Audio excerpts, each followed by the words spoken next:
Welcome to everyone logging in and joining us. We will get started with our Visionary Voices chat in about 4 minutes.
Welcome to everyone logging in. We are going to get started in about 2 minutes or so as everyone's getting logged in.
Welcome everyone to today's session of Visionary Voices. We are super excited to have Michael Seto here with us today. He really probably doesn't need an introduction, but I'll give a brief one anyways. Dr. Michael Seto is a registered clinical and forensic psychologist and currently a research director with Royal Ottawa Healthcare Group, as well as a professor in psychiatry at the University of Ottawa. He also served as the editor-in-chief of Sexual Abuse, the ATSA Journal, and I am so sure that he misses the time commitment of that role. It was so sad to hand it over. Dr. Seto has published extensively on pedophilia, sexual offending against children, and online offending. He regularly presents at scientific meetings and professional workshops on these topics. He has written well-reviewed books on pedophilia and sexual offending against children, 2008, second edition in 2018, and On the Internet Sex Offenders in 2013, all published by the American Psychological Association. And Michael, I'm pretty sure we need an updated bio as of this week. We do, because I can shamelessly mention that the second edition of my book on online sexual offending from American Psychological Association dropped, I think, last week, January 7th or 8th. And I'm very, very happy about that. And I mean, in technology, so much changes so quickly. And so I felt like it was really, really due for that update. Well, congratulations on that. And thank you Thank so you. much for being here today. No, pleasure. To those of you who are joining us and are hopping on as we chat here, please feel free to pop questions for Michael in the chat or Q&A box, and I will grab those as I am able. And then we also have ATSA staff in the chat as well to help with any questions or concerns as they come up. Michael, we start every one of these conversations out with the same question, and that is, how does it feel to be a visionary voice? Well, I have to tell you, when you invited me to participate as a visionary voice, I was laughing to myself because it's very hard for me to reconcile that with how I see myself. I still see myself a bit, at least, as that punk graduate student who attended his first ATSA conference in 1994. And I didn't really know anybody, but I'd read, research written by them. I'd never been to a big conference before. So anyway, it's hilarious to me, but I appreciate the compliment, and I appreciate being here. So thinking about attending your first ATSA conference and where you are now, I know one of the things you're super passionate about is engaging with students in this field and providing them with encouragement and mentorship. Why is that important to you? It's important to me, I think, in part because I really did benefit a lot from opportunities and mentorship from people who are more senior to me in the field. I mean, I was a graduate student, working at Queen's University. My supervisor was Howard Barbary, Bill Marshall, and Vern Quinsey were like teaching courses that I was taking. And so, to be in that really special and lucky circumstance, right?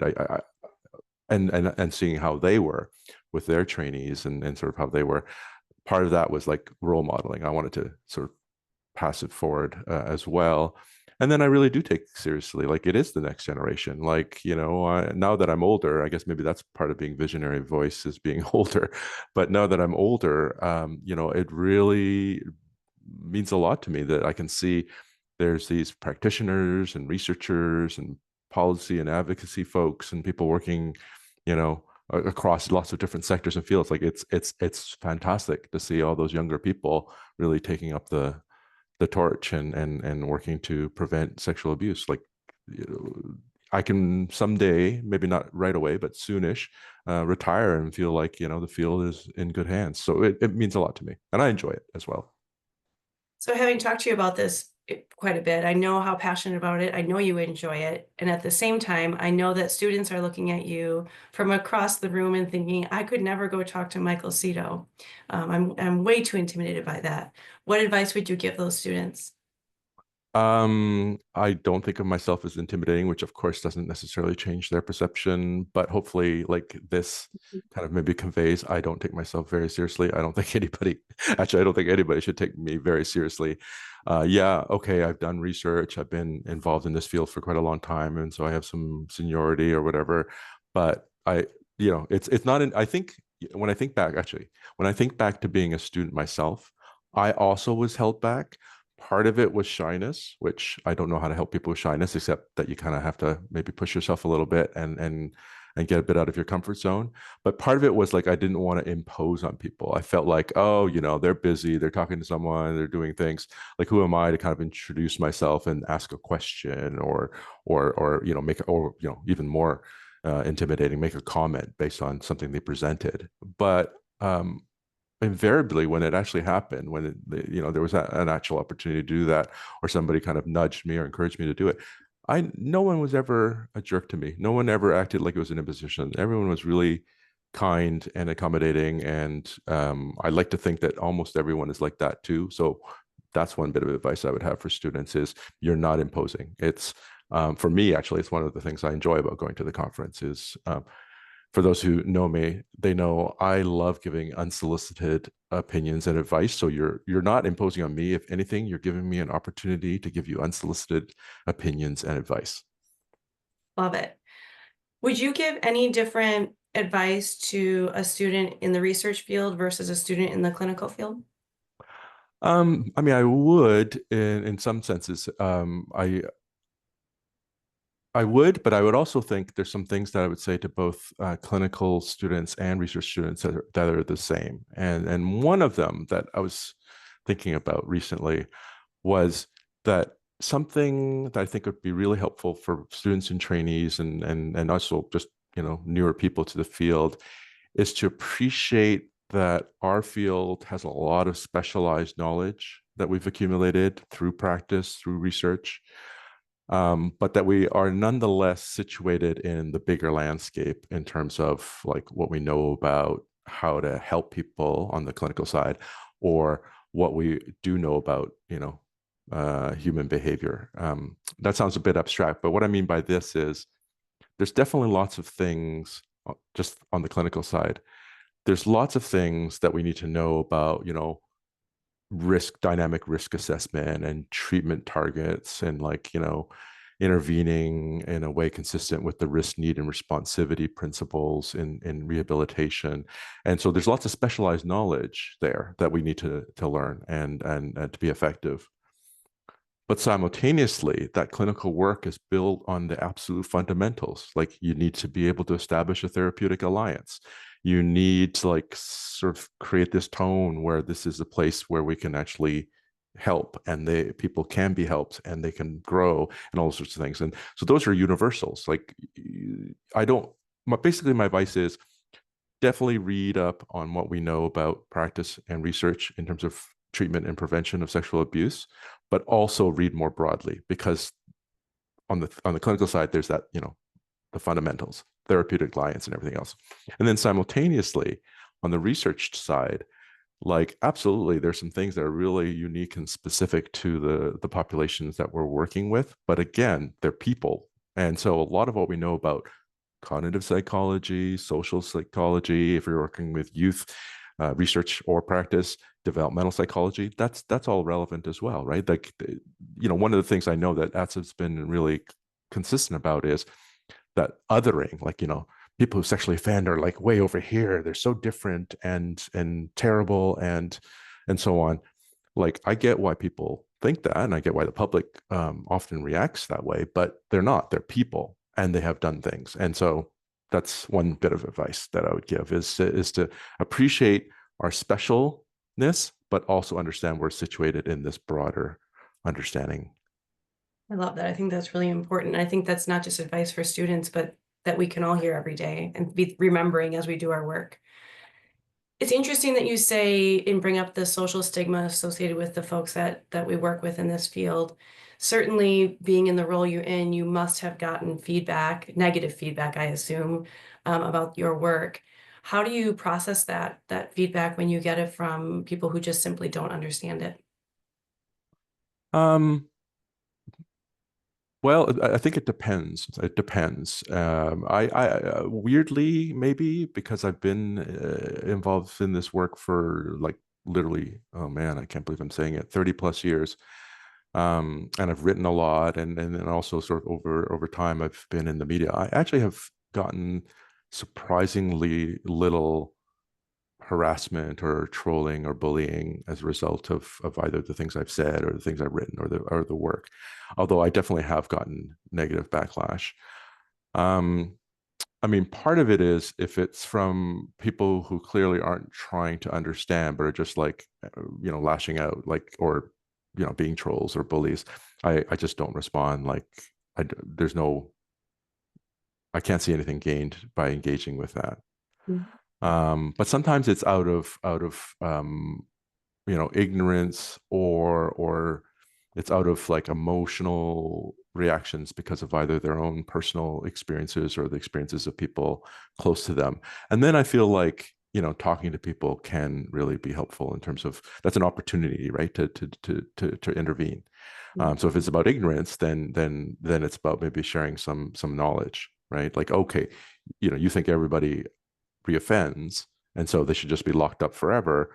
Well, here's what the research is actually telling us about recidivism rates and what we can do to intervene, and intervention effectiveness and everything else. If it's coming from that place, if it's coming from emotions, then I kind of put my clinician hat back on, because I was trained and did practice for a long time as a clinical psychologist, and like kind of where are those emotions coming from, right? Like we can find common ground if we can find the common ground of where those emotions are coming from, which is anger, hurt, fear. Like I get that because I also experience those emotions, and let's talk about that.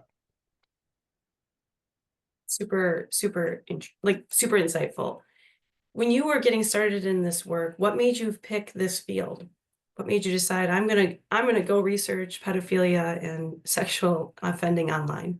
Yeah, so I think this was part of the little talk I gave at the Next Gen reception. Let me think now. It would have been at the 2018 conference, when I got the achievement award from ATSA, and I basically explained how I got into this field almost entirely by a series of hapless mistakes on my part. So I actually was not like, oh, very early on, I know I want to be working on pedophilia or sexual offending against children or sexual abuse prevention. I just knew that I was really interested in clinical psychology, and applied to a few programs. I actually, and this is maybe my favorite part, which hopefully is like comforting to some people who feel like they've made some mistakes, or aren't sure what to do in terms of their career progression. I applied to Queen's University because it was far away from where I grew up, and I knew I wanted to get out of my hometown. And it had a great reputation, and it did have a strong clinical psychology program.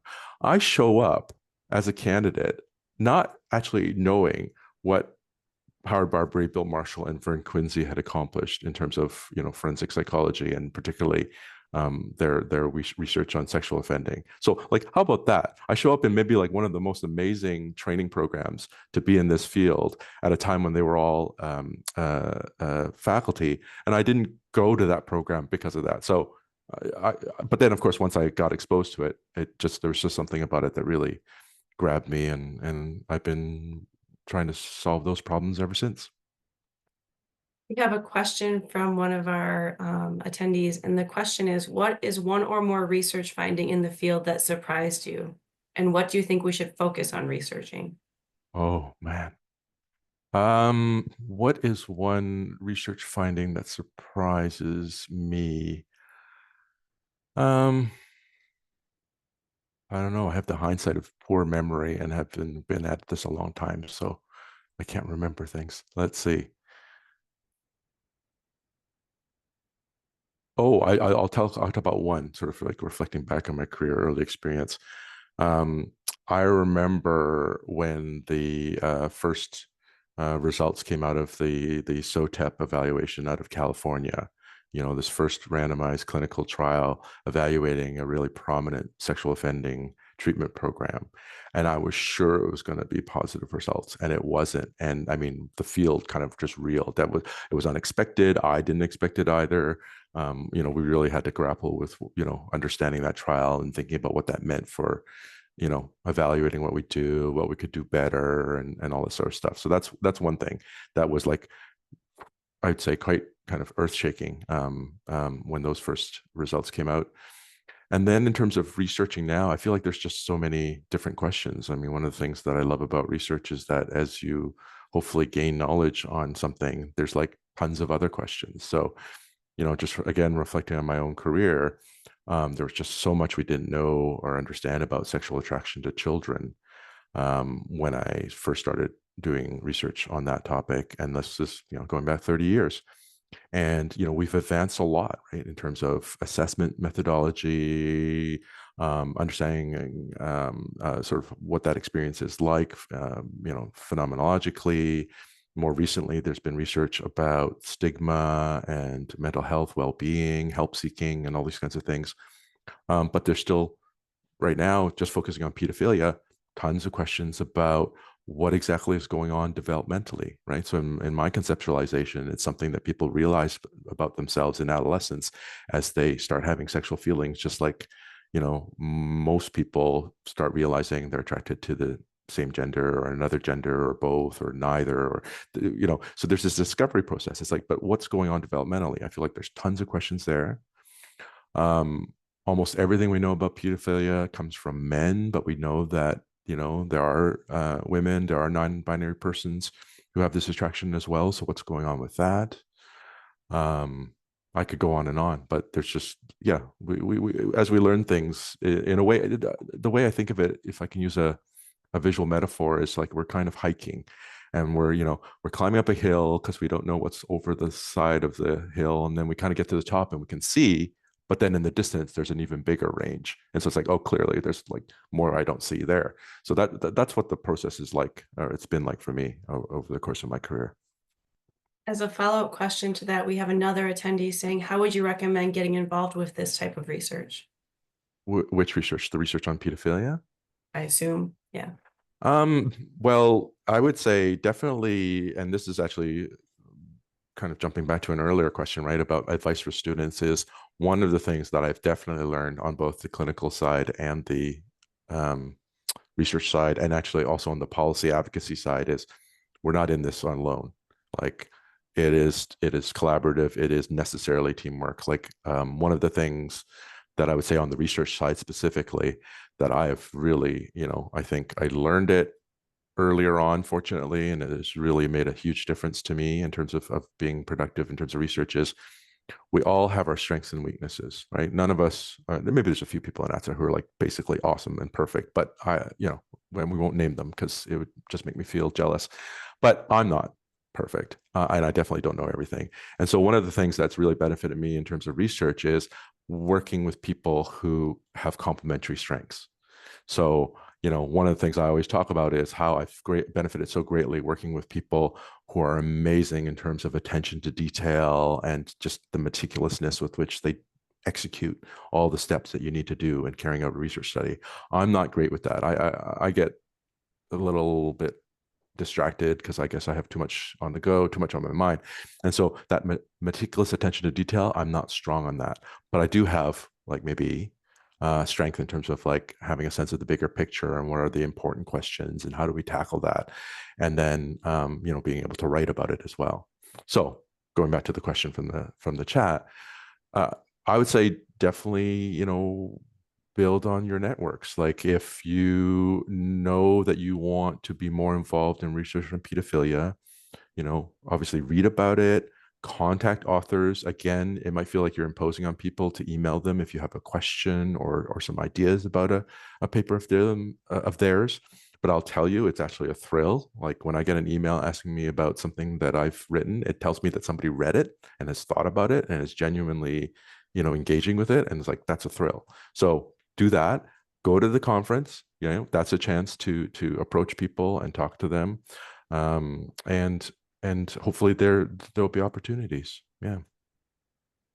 So playing off that a little bit, I would love to hear about your partnership with Elizabeth Letourneau and what has it been, 2 years that you received the $10.3 million prevention grant, which is, there are no words for how amazing that is and what the precedent that sets for our field.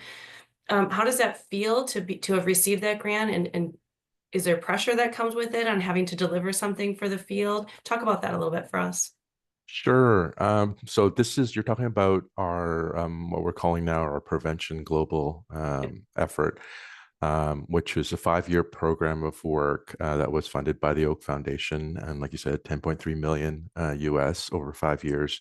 So a really big grant, really big grant, to identify, evaluate, and then disseminate effective child sexual abuse perpetration prevention efforts, with a focus on primary and secondary prevention. So primary, interventions that are available for everyone, and secondary for people who are at risk. And so first off, it's an amazing opportunity to do something that ambitious and that big. And there's lots of other pieces that I haven't mentioned that if you want to, we could talk a bit more about. But for me, the core part of it is like really getting a sense of what is available and evaluating the most promising, and then hopefully identifying things that are effective, and then doing as much as we can to support scaling that up and spreading it around the world. So that's an incredible opportunity. I'll loop back to what I just said about networking. So that's a collaboration of me and my team here in Canada with Elizabeth Letourneau and her team at the Moore Center for Prevention of Child Sexual Abuse at Johns Hopkins University. And that's a connection where, Elizabeth and I first met as graduate students. So we were reminiscing about that a few conferences ago, that we met in the 90s. We're not sure which year, but we met as graduate students at ATSA and maintain a connection, and we're keeping abreast of each other's work, and being friends and seeing each other at the conferences and everything else. And flash forward, like building that relationship and building those connections that we have with other people has really created, I think, that opportunity to work together as two teams, with our partners to do that. So that's the project part of it. I do admit it is a little intimidating because it is so big, and I want it to go well. I want it to be successful on its own terms, but also successful as a demonstration to other funders and other teams that this is possible. That, of course, part of doing research is being able to afford doing the work that you need to do for the research, right? Hiring staff, et cetera, et cetera. Travel, there's lots of costs associated with doing good research. And so I'm hoping that we can kind of really establish this higher bar, that these really big, ambitious projects are fundable, that we can be big and ambitious, because I've done lots of grants, and I'm not, belittling any of them. They were all important, and I hope that the work was worth it. But they were smaller grants, right? We're going to do this project. We're going to do this one study or two studies.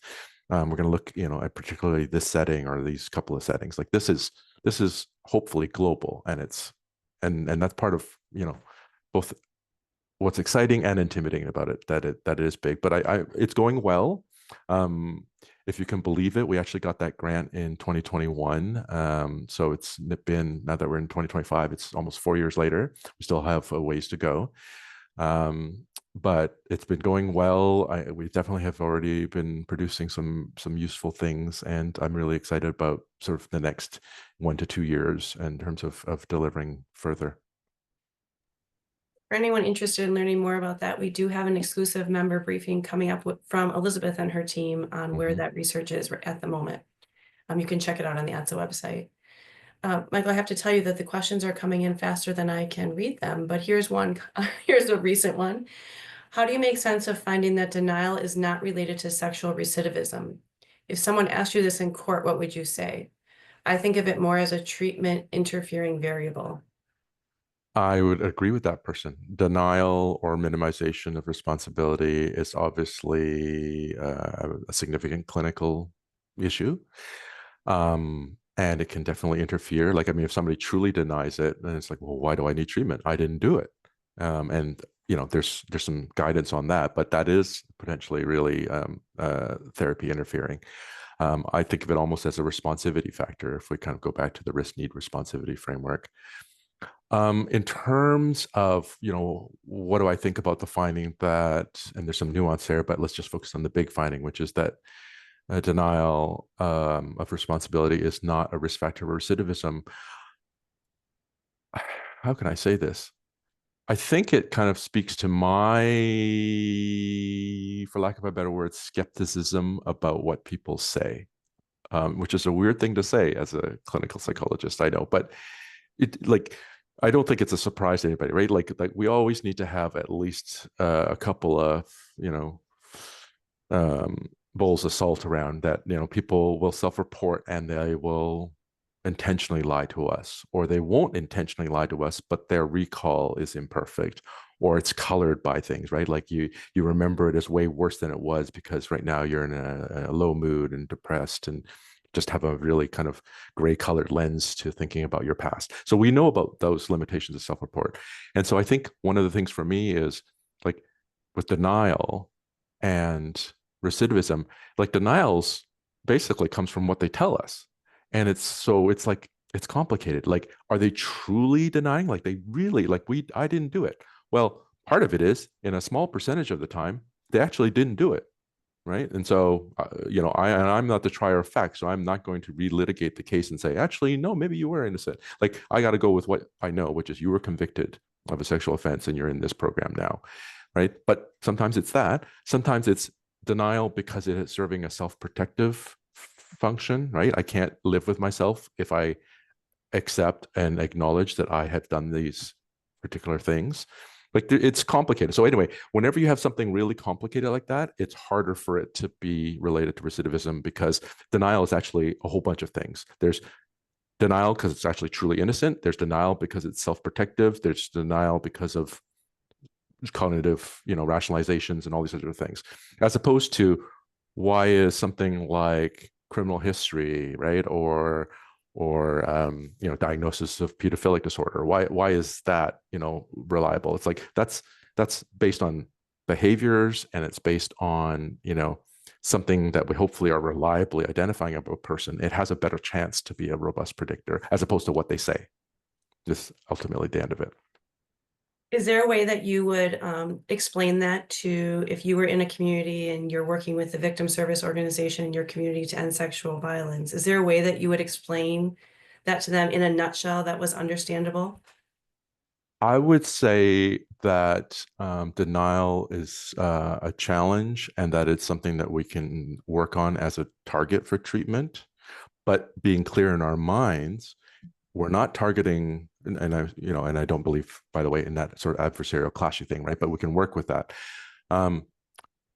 We address denial or minimization of responsibility not as a risk factor, but as a responsivity factor. It gets in the way of them actually, fully embracing the work that they're doing or engaging in other things that could be helpful to their rehabilitation, right? That's all I'd say is that, yes, we do deal with it. And actually, I don't think it should be an exclusionary criterion for acceptance into our program. And it's not a risk factor. Like that's what the research evidence indicates. Great advice. Another question. What would be an appropriate response when someone paraphrases a statement from your research related to the treatment of pedophilia? The statement being used by someone who is not an advocate for treatment. I responded by saying, have you read his article regarding mass incarceration in the US? I'd like to hear how you might respond if advocating for treatment rather than incarceration in a punishment phase of a trial. I'm not entirely sure I understand the question. Like, what do I do when somebody is If quoting me out of context, or I think it's, what do you do when someone's quoting you out of context and how would you handle that? Yep. And how would you handle that in public? so one of the things that helps me sleep well at night is to accept that people can miscite or misquote me, or just make shit up actually and say Michael Seto thinks this, and it's like, oh no, I don't, and I never said it. So I have to accept that that happens. Like I can't control what happens in the world. I can just sort of do my best to be clear and accurate. And of course, if somebody does point out that I'm being misquoted, either in a publication or at court or whatever else, if I have a mechanism, then I would try to correct that, right? To provide the context. Um, typically I find when somebody's misquoting you or misinterpreting you, it's because they're doing that thing of pulling something you said out of context. And so my first reaction is to put it back in context, which is, so you can't just go with the quote. You have to read at least the paragraph or the section around that quote, because that hopefully will give you a more accurate sense of what I meant. Now, to the other part of it, in terms of like advocating for a position, I think they were talking specifically about a trial, but if you'll allow me, I'll actually broaden it to like thinking about like communication. Is one of the things that I've been realizing in terms of the advocacy side is and this comes again back to sort of like talking about stigma and talking about how people have reacted to my work. Sometimes it is ignorance, and so clarification by providing accurate information is what you need to do. But a lot more of the time, it's emotional, right? Like so this treatment versus incarceration thing. Like you'd like to think, I'd like to think still, but I don't think it anymore, that it's about sort of what's the evidence, right? So then the argument in court is what is the evidence that treatment works as opposed to not? What is the actual recidivism rate when, you know, all the recidivism studies are based on what's reported to police, but we know that there's lots of unreported offending that happens. And so how do you take that into account, doctor? And so there's like, you know, and that's where you get into these like the battles of the research and like whose research is quote unquote better. And then of course all the gaps and limitations of research. And you end up on this level of fighting, which makes it sound like it's about the facts. And I sometimes it is about the facts, but a lot of times it's actually about the emotion, right? So the treatment versus incarceration debate, more often than not, is not actually about what's the evidence tell us. It's about a worldview that says, I hate what they've done and they should be punished. And in essence, the facts don't matter, because if they could actually kind of get there, they would say, I actually don't care if treatment works. I don't actually care what the real recidivism rate is. I'm angry. I want this person to be punished. And so if we're going to be effective, we have to acknowledge that and work with that. More information is not going to help, because you literally, I actually have had people say, I don't care what the research says. It's like, so then it's not going to work to give you more research. The one thing that's coming through for me loud and clear as we chat more and more, Michael, is your super unique view as both a clinical psychologist and a researcher, and how you're putting those two things together routinely. And I think so often at ATSA, we hear like, ATSA is for researchers or ATSA is for clinicians, and the researchers will tell us it's for clinicians, and the clinicians will tell us it's for researchers. But what you're doing is really showing how those two things have to come together to advance this field. And I'd love to hear if you have any additional thoughts on that. Yeah, that's a great question. So, I mean, I think every perspective has value.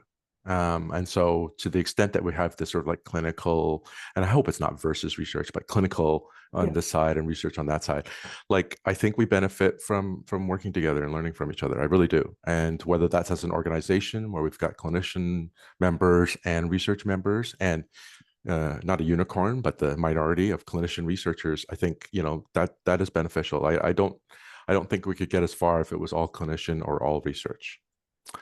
And then for me, like you know, I guess I'm in a microcosm, right? I'm reflecting that. Like I'm glad that I'm a clinician and researcher.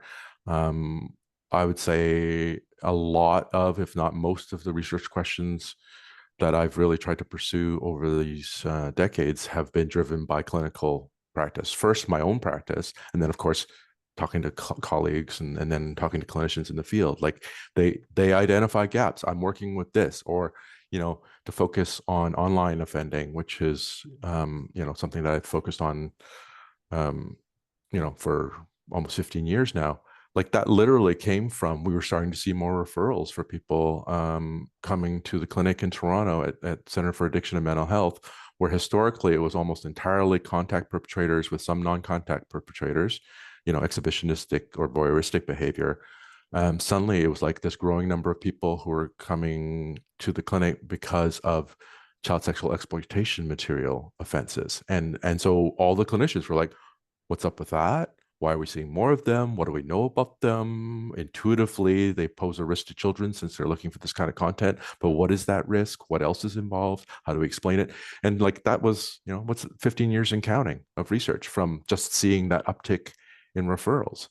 So that's one thing. And then for the research side, you know, and this is not for everybody, but for me at least, the research that I've been most proud of has been research that I think has been looping back to practice, and that moving, you know, moving evidence-based practice forward. Like I would be happy, you know, writing a book or writing a paper that was really theoretical and advancing, you know, our ideas and knowledge about something.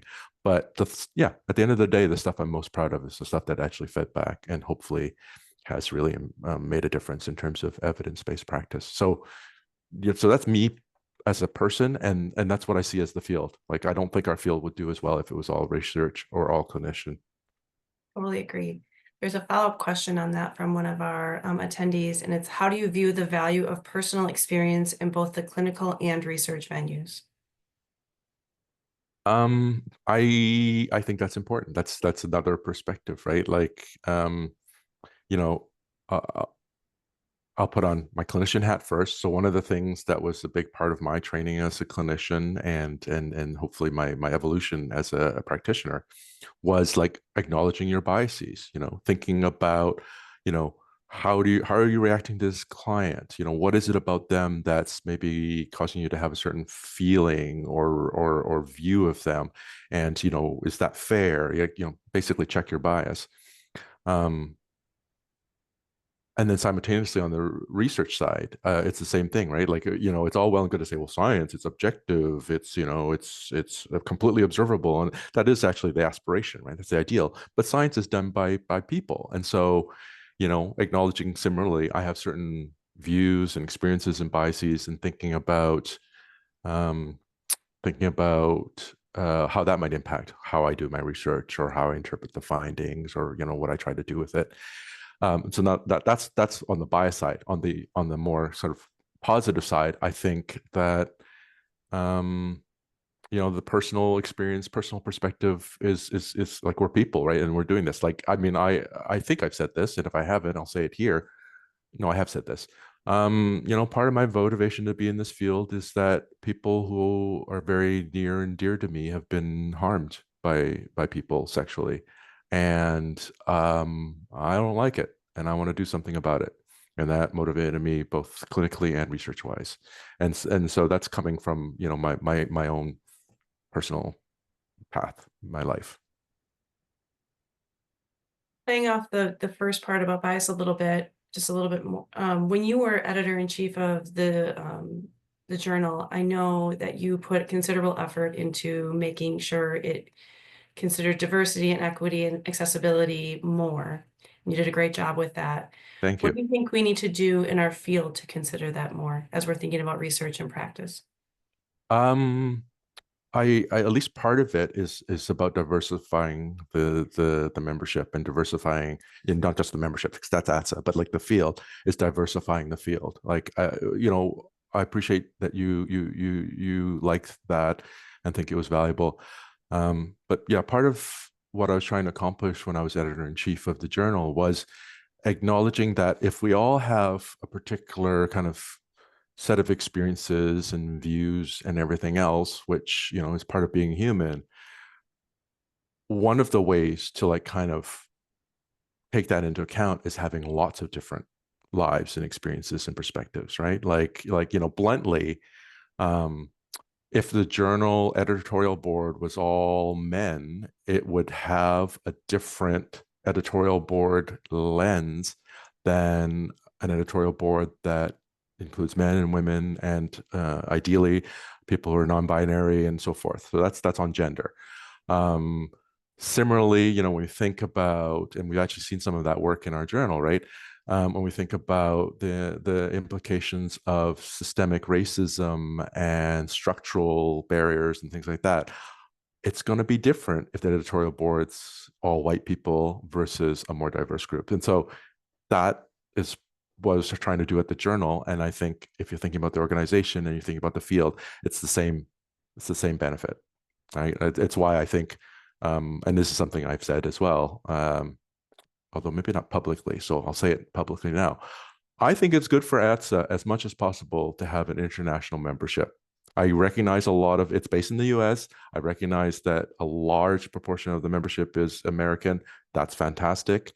I'm not American, and I bring it up because I do think it is helpful to the organization that you have these additional perspectives, because it would be all too easy to like kind of forget that America is real special in a bunch of ways, right? And I'm not going to talk about all the ways, but specifically in terms of sexual offending, you guys are special in some particular ways.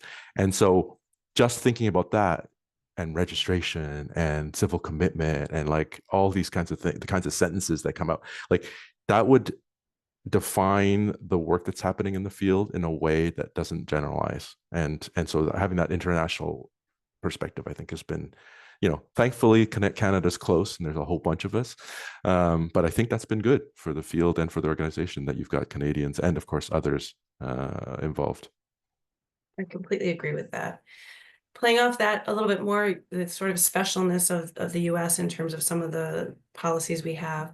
We've gotten several questions about your views on registry and punishment versus treatment.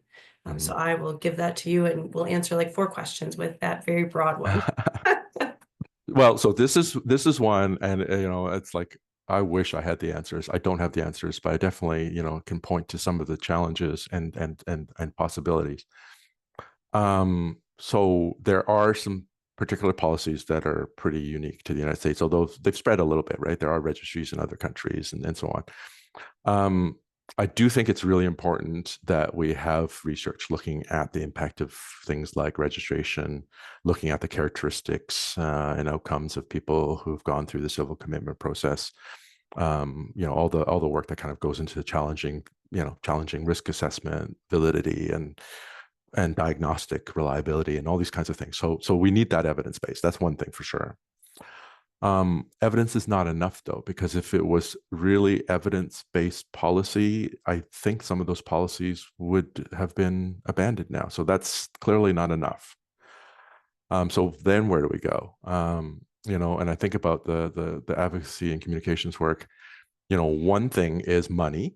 So money talks. And so I do feel like sometimes policies shift, because of money, like because of the costs. And so that sometimes factors in, although it tends to be slow and it anything involving government, it's complicated. I do think having champions has made a difference. Like people respond when I talk about the emotional argument, people respond to stories is what I've learned over the years. People respond to stories more than numbers on a page. And like, I don't think it should be just stories because of course that's actually how some of these policies came into place, right? Like people are really upset at some of the crimes that have occurred and they reacted to it in a big emotional way, creating policies that unfortunately have been counterproductive. So I'm not suggesting we should like just rely on emotions and stories, but it super matters. That's why those policies came into effect, frankly. So we need both. We need that evidence base, and we also need champions who can really advance an emotional story that hopefully is leading to more productive policies. Love it. And I think ATSA can play a role there too. Um, I agree. Thinking about your work in online sexual offending, what advice would you give to clinicians who are doing the work and providing treatment every day and the research can't keep up or isn't keeping up with the pace of change in technology? So they need to provide practice and do assessments and make recommendations to court, but the evidence base isn't there yet. What advice would you give them?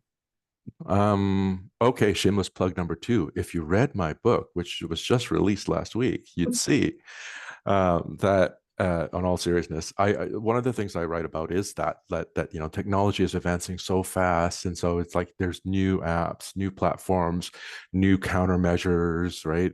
People being detected in different ways, policing practices, all this stuff. It's moving really fast.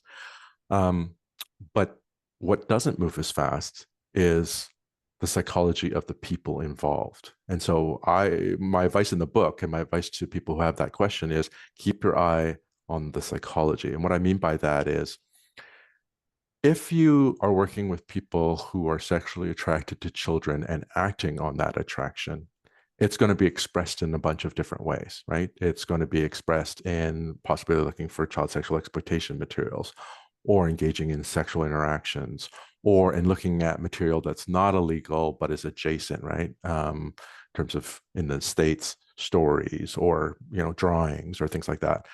Or in terms of possible actual direct offending, right? Contact or non-contact.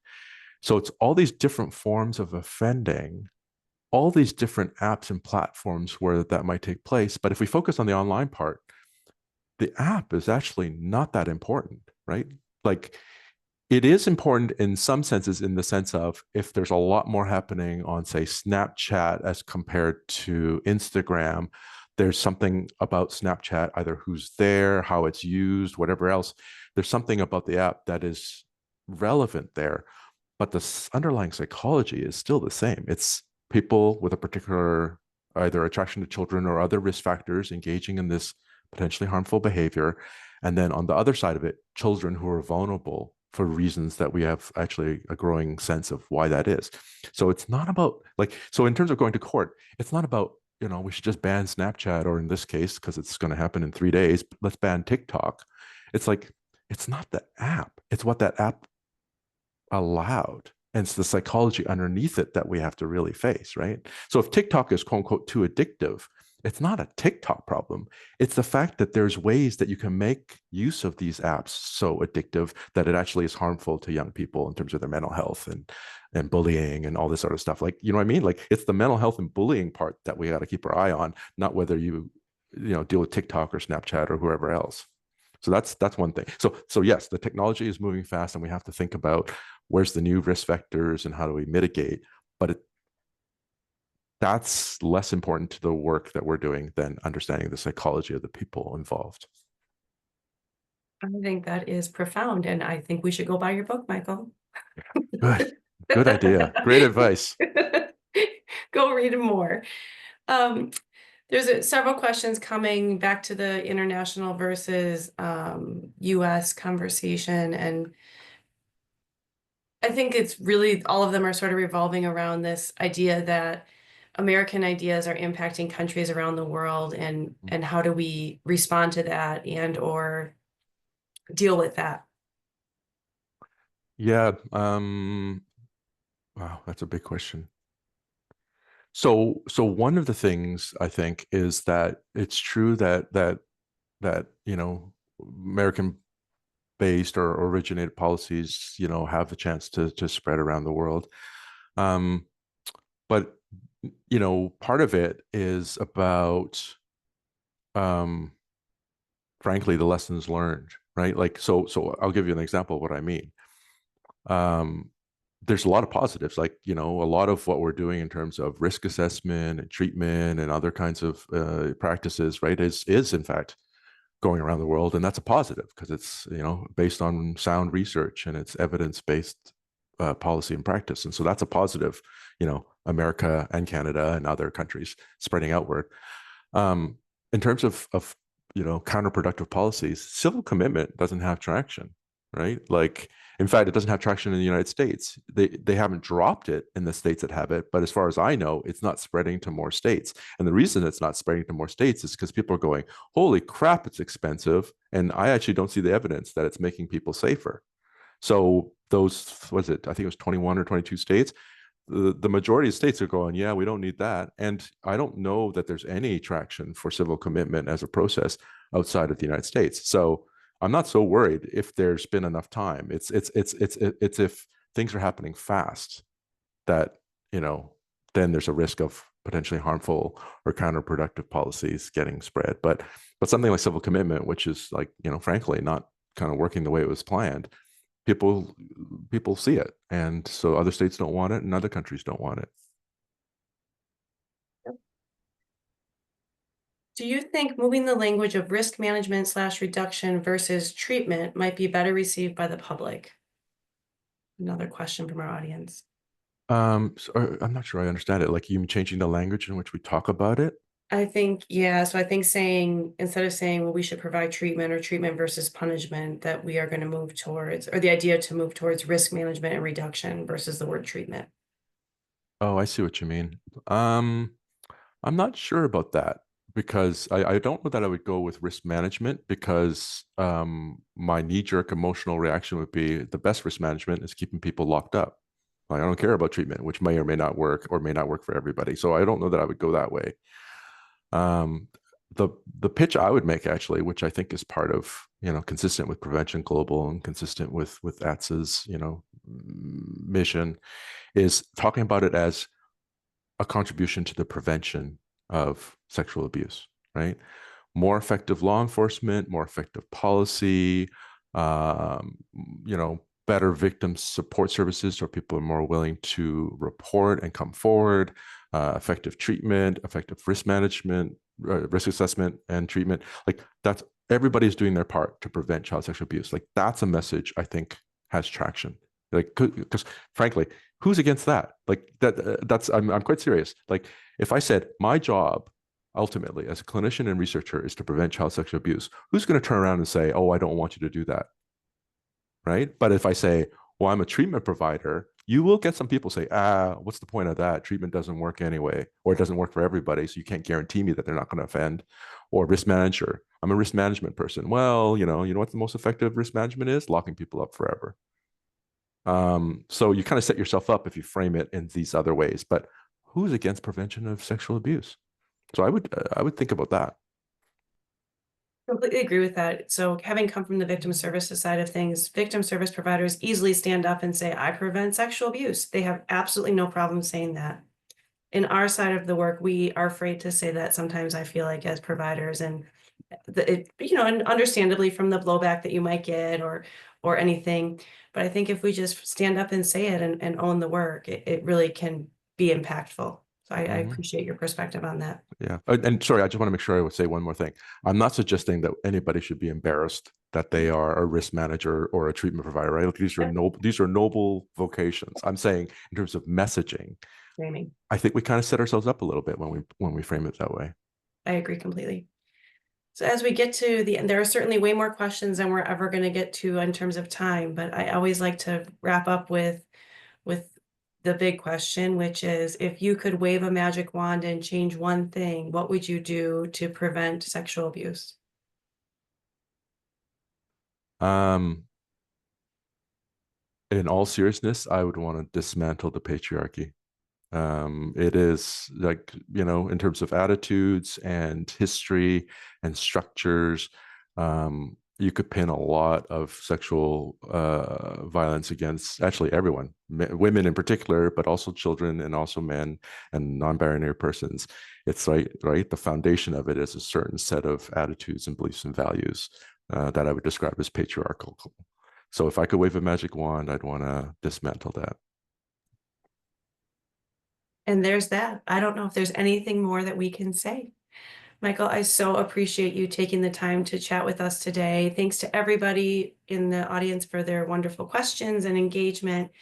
This has been a fantastic opportunity, and we are so thankful for all that you do, both in the field and for our organization. Thank you so much. I appreciate it. Really enjoyed it as well. So thanks. And to everybody for the questions and the comments. So thank you so much, everyone. Have an excellent day. Our next event is later this month with Dr. Elizabeth Letourneau and her team talking about the latest research from Prevent Global. If you head over to ATSA.com, you can find the information for that and register for that event. Have a great day, everyone. Thank you so much. Thank you. Bye. Bye.